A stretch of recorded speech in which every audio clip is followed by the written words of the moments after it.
Hey everyone, welcome. This is Catherine with Titan Impact Group, where we love to collapse timelines and add commas to bank accounts.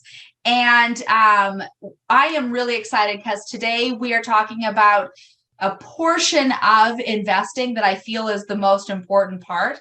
And it's around being an accredited versus a non-accredited investor. And how do you get there? But not from the financial standpoint, but from the emotional standpoint. That's what we're going to talk about. And given that what's happening in the market, all the volatility and the turmoil that's happening, and why companies would rather work with accredited versus non-accredited investors. And yes, there's a financial component to it, but it really comes down to the emotional piece, the emotional maturity that accredited investors have versus non-accredited. And we can actually address that and deal with that while adding commas to bank accounts to get people to the financial position where they are accredited. And what I've done is I actually asked a really good friend of mine to join us. And her name is Tina Greenbaum. And here's why I love her is that I've known Tina for years. And we actually met, funny enough, sitting in a little coffee shop and had an amazing conversation about parenting teenage twins. And she gave me an obscene amount of insight into how their brains were working and what was going on and how to actually use that to my benefit, which is really great. And what I love is that she works with investors and business owners and works with them so that they become savvy investors and business owners. She's an author, a speaker, a therapist. She's actually a TED Talk speaker. She has her own TED Talk, which is really exciting. And, you know, she's a mom and a wife and a grandma, but really a truly extraordinary friend, a friend of mine. And what I love is that she has this way of working with people through many modalities on how to have accurate thinking and accurate emotions when it comes to being in business and investing and how to deal with the volatility of the market. So yes, there's the financial volatility, but with that comes the emotional volatility and having to deal with the monkeys that are going on with that. So, Miss Tina, I'm so happy to have you here today with us, talking to everybody about something that's really, really important inside of building their portfolios. Absolutely. And Catherine, thank you so much. We do have a love fest between the two of us, and I'm delighted to be here with all of you. Catherine, and we kind of started talking about this. Now, again, we've known each other for quite a while, and it was like, duh, I would be talking about the emotional side, and she'd be talking about the investing side. Well, why don't we put it together and see if we can help people manage both? Catherine is a genius in what she does in terms of all the accurate thinking around investing. And hopefully I have enough experience to kind of, both personal and professional, I have to tell you, dealing with the emotional side of being an investor. Mm-hmm. So, Catherine, we talked a little bit also about if you were an Olympic level athlete. Now, again, if you're talking about investing, and you're talking about investing thousands, hundred thousands, millions of dollars, you're in the big game. You're not just a small person, with a couple of dollars that you can lose or gain.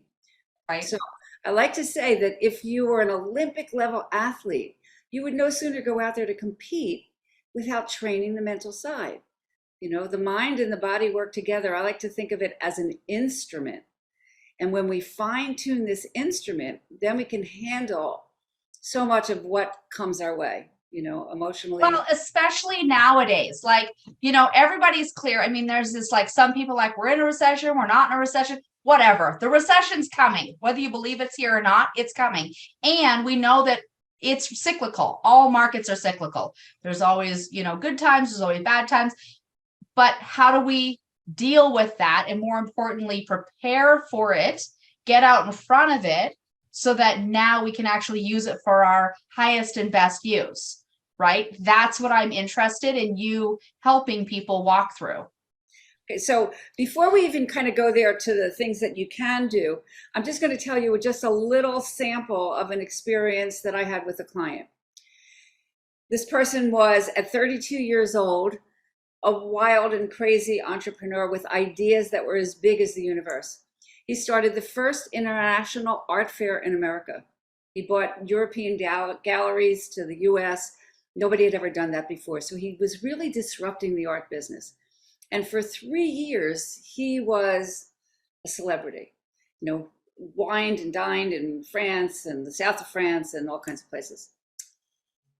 There was a point where people who had been in the art business much longer than him were suggesting, take this show to New York.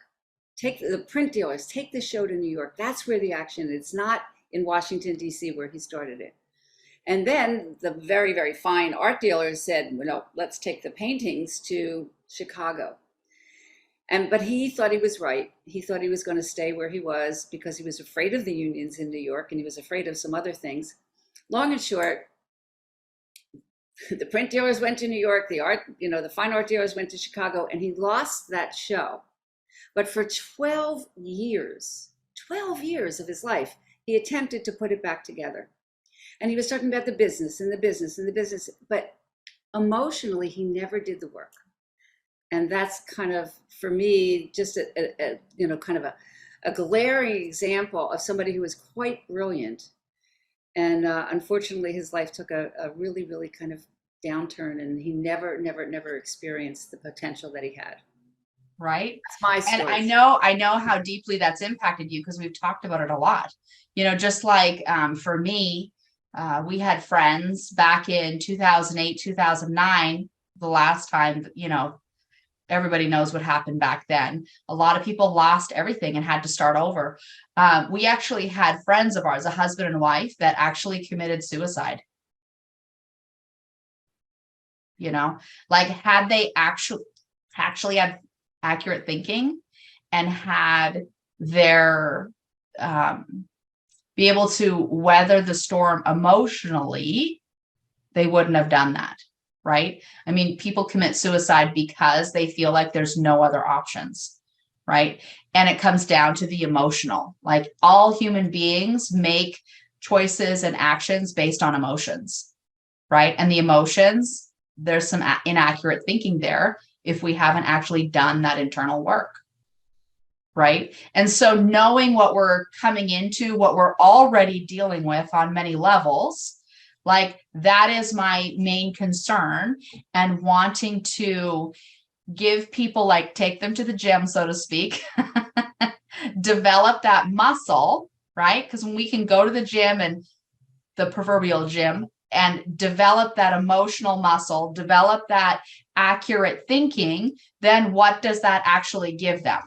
Right? So in the spirit of collapsing timelines and adding commas, I mean, that's why you're here, is because I know for my own self, you've done a ton of work with me over the years, my kids, other investors, other clients, to help them, be able to get through this. So the question is, like, a lot of people, and we just got back from a conference, and people have asked, how did you turn out the way you turned out, Catherine? Like my background, coming from, growing up in multiple homes, being born to a, 14-year-old mother, multiple homes, 13 different schools, didn't learn to read till I was in the 8th grade, finally got adopted at 16. I mean, just some really horrific things happening. Like, how did I turn out? And I'm crystal clear. It's because I did the internal work. Right? Like I am the woman I am today because I chose to dig in, lean in, and do the work. Was it uncomfortable? Yeah. But was it necessary and worth it? Absolutely. Right? Like I'm clear I am where I am today. I have an investment bank. I have a pretty substantial investment portfolio, multiple streams of income. And a part of it is when my husband died unexpectedly 4 years ago, like very tragically, like that ripped the carpet out from underneath me. But because I knew that I needed to do the emotional work, and I had done so much leading up to that, I was able to get back up on my feet with my, my twins, and create a life that actually works for all of us. But it's only because I chose to get responsible and do the work, right? I did the work beforehand, during, and after, and, still continue to do the work. So, and Tina, you've been a huge part of that inside of, why I have been able to get back up after all of that and continue growing. So if for people knowing that it's coming into a recession and already feeling that anxiety, that angst, everything, like what is it that they can do to turn this for their own benefit and actually have it be, productive for their lives, much like, you've helped me. So this is a vast subject, but we're gonna just kind of look at the pieces, and I'm going to use Catherine as a perfect example, because when she talks about doing the work, what does the work look like? Right. The work looks like becoming aware. The definition of mindfulness is kind of thrown around now as a new age term, but mindfulness is an ancient practice. It's being aware in the present moment without judgment. So we're going to come back to that, but just, if you want to even write some notes down, because this is just a wonderful definition. Every time you start to go down the spiral of fear, the first question that you want to ask yourself, and I do this every time I start to feel that anxiety: what's in my control? What's out of my control? It's a simple kind of thing, and it starts to put things in perspective. But let's go back and look at, again, you're an Olympic level athlete. What are the things that you need to know? Number one, you need to know how to focus. You need to know when you're in focus, when you're out of focus. We get so distracted by so many things. How do you work best? What are the days and what are the times of the days that you work best? Many people, again, when they're under a lot of pressure, it's, I got to do more, I got to do more, I got to do more. The brain is not designed that way. There are chemicals and transmitters that kind of go off like this when the brain is on overload. When the brain is on overload, we cannot think clearly. So when it comes back to the partnership that Catherine and I have, is she will help you to think very clearly, to get the accurate thinking about what is happening as best as she can see from her experience, this big, kind of view. And mentally and emotionally, that's the piece that we need to work on. So we need to know when to focus, when we're in focus, when we're out of focus. There's a broad focus. I remember when I was taught that changed mine and my kids' lives forever. Like for me, it's like my brain wakes up ready to go 5 a.m. and I've got till about 1 o'clock and then I'm done. Yes, yes. And knowing that, the brain can only hold about 90 minutes at a time of that laser kind of focus. Again, there are neurotransmitters that are operating to help us do that. After 90 minutes or so, everything shifts and changes. It is time to get outside. It is time to garden. It is time to go to the gym, take a walk, do something. Get on the phone with a friend, do something where you are not using those same chemicals. And then your brain kind of has a chance to regenerate. And most importantly, it's the time when the creative thinking happens, when you're just falling off to sleep, or when you're in the shower, or oh, I could do this, or yeah. And the brain does the work for us. It connects the dots in the ways that we cannot do it with this heavy duty thinking brain. So focus, narrow focus, broad focus, times of day, those kinds of things. The next thing, everybody tells you when you're feeling stressed, take a breath. It's a very, very, very important thing to do, because it is the only voluntary mechanism that we have that can change our nervous system in an instant. So when our stress level, let's just say that this is called your window of tolerance, right? So as long as we're in our window of tolerance and we're investing, we're doing the things and we're working, we're good. But as soon as the stress level hits your nervous system's capacity for stress, then the stress response happens, okay? The hands get clammy, the heart starts racing, we lose concentration. We absolutely cannot think. So if you think about making decisions, and when you're making decisions and clear decisions, are you making them when you're under a lot of stress, where you're not really seeing the whole landscape? Or are you utilizing some of these things that we're talking about to be able to make good, accurate, clear decisions. Sometimes as leaders, it's really good to make really fast decisions. And other times it's like, no, no, no. That's a really Right. dangerous thing for me to do. So again, being aware and knowing yourself, I call this an instrument. Your mind and your body work together. Now I want to go back to the breath for a second, because it's great to take a breath in when you're feeling anxious, but just imagine that if you went to the sort of the breath gym and you did your breathing and you learned how to expand your lungs, and you're bringing in lots of oxygen on a regular basis. The goal of all of this is, here comes the stress, just another problem. Right. That's the goal.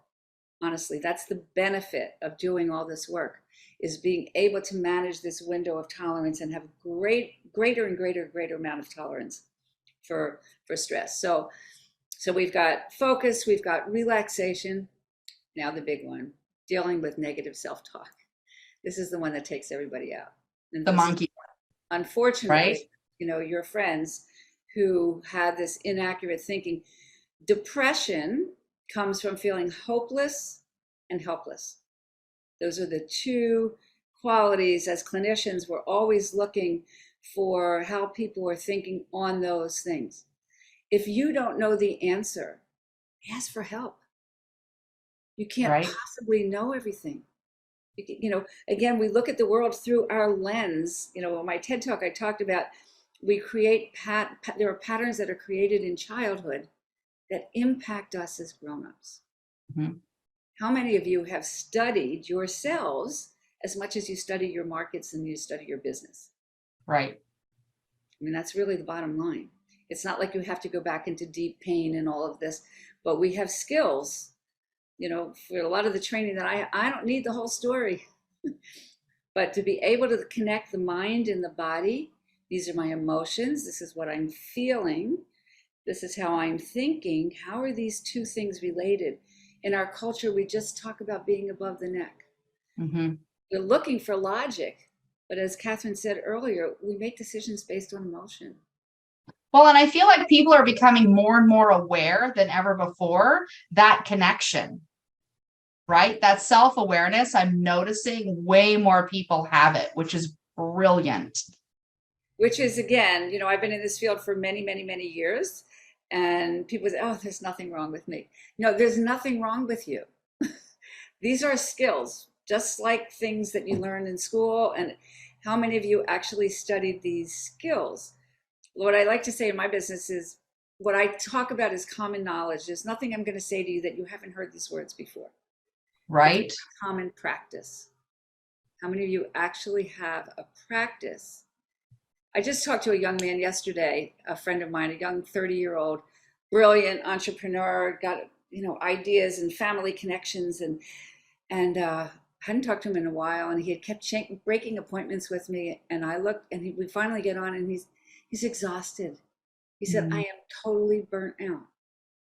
He said, I'm not ready for all of this success. I need to build my foundation. And again, how many of you have built the foundation that's really, really, really strong, that can withstand some of these ups and downs? Again, well, and understanding it is going to happen. Like, that's the piece, is like, we all know ups and downs are going to happen. So what are you doing to prepare for it? Mentally, emotionally, like, what are, it's like, we eat healthy, we brush our teeth, we exercise, but what are we doing to take care of the other piece, which is like the mental and the emotional piece that's connected to all of it, right? And it's like, what are you doing to essentially, like, brush your teeth emotionally, or, like, mentally or emotionally, like, what is that you're doing so that it actually supports you when it happens? And it's, again, recessions happen, life happens. Now our job is to prepare for it so that we can weather it, right? And have accurate thinking. Absolutely. Which then takes us to the next piece, is dealing with fear. Right? There are two wonderful sayings that I love about fear. One is it's the only thing that gets smaller as you get closer. Mm. Okay? Because most of us, when we come to scary things, we avoid. We don't want to look at it. Right. And that builds up its own level of pressure. And I don't know what the percentage is. It's somewhere in the 90s, 95% of illnesses are stress related. Wow. So this behooves you, no matter whether it's money or whatever, to learn these skills to be able to manage all of this so that your unconscious doesn't manage you, that you actually manage it, that you have enough relationship and know how to access these deeper parts of you so that you can sit down and say, what's really going on here? Oh, I get it. Oh, my heart feels like it's hurting. It feels like I'm stuck. Okay, now that I am aware, what am I going to do about it? So I love that you're pointing this out, because when it comes to companies like mine that we would prefer to work with accredited versus non-accredited investors, it's because they have done that emotional work. Because fear is going to happen when you're making an investment. You need to understand it could go either direction. We're going to do everything we can to mitigate it, to obviously go in the direction we want it to. But sometimes life happens, like COVID, right? That derailed an obscene amount of projects and investments, the whole world. What do you do in that situation, right? So accredited investors are like, although they don't like it, nobody likes to lose money or make less than what you had projected.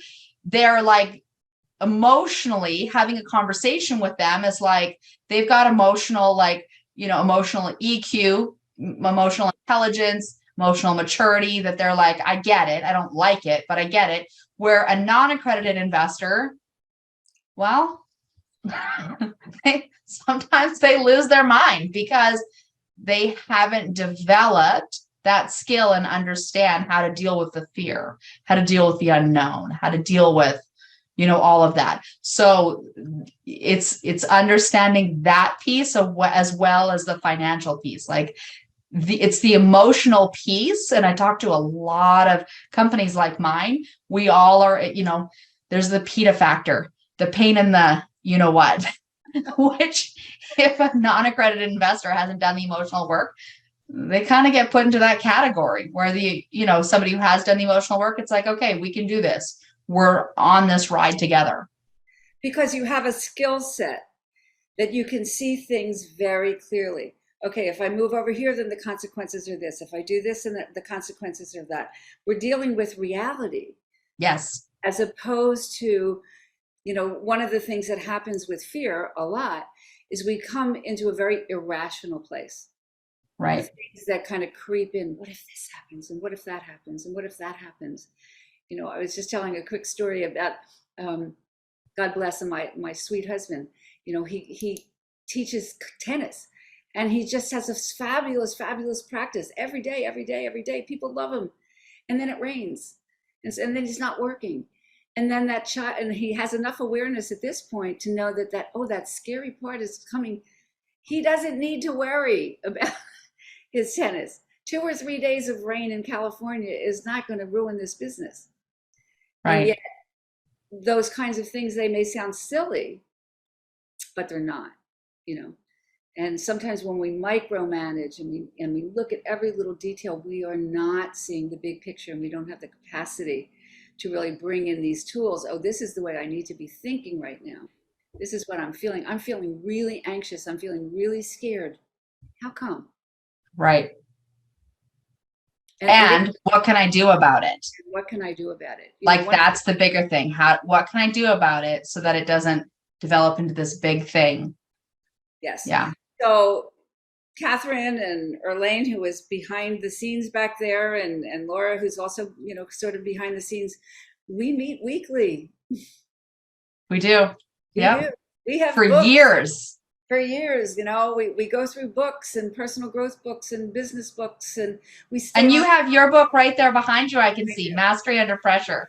Every time I see that, I think about it's like forming a diamond, right? Like all that pressure, like people again ask, how did you become who you are with a completely like a ton of disasters in your life? Like, because I learned to use that pressure, use it for my own good.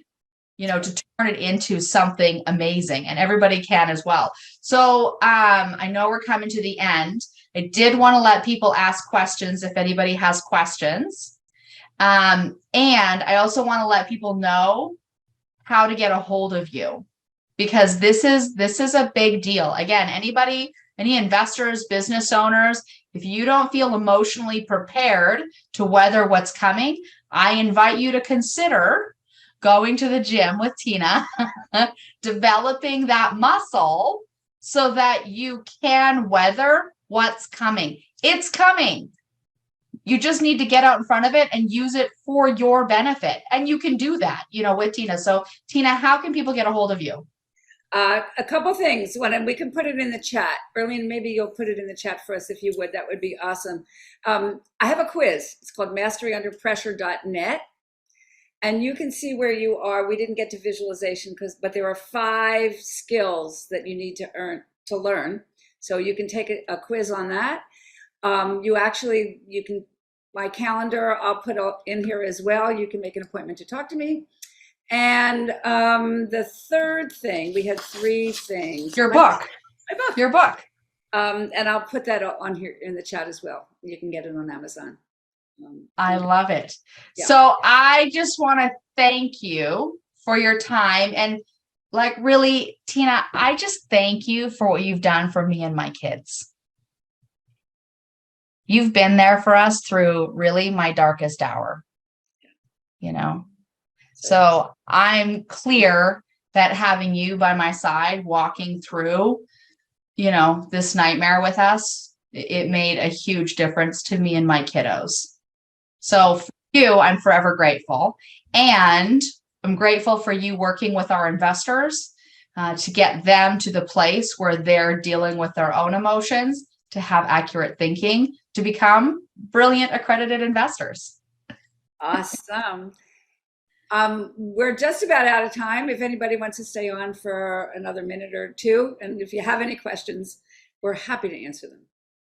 Absolutely. So if anybody has any questions, go ahead and raise your hand or unmute yourself. We are here.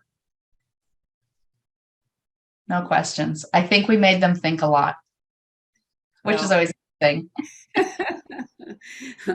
Anybody? And I just want to thank those of you that came live. We had a really, really great response in terms of the number of people that signed up and that are interested in this. And we will be sending you the replays and sending those who didn't make it today. Thank you, everyone. Bye for now.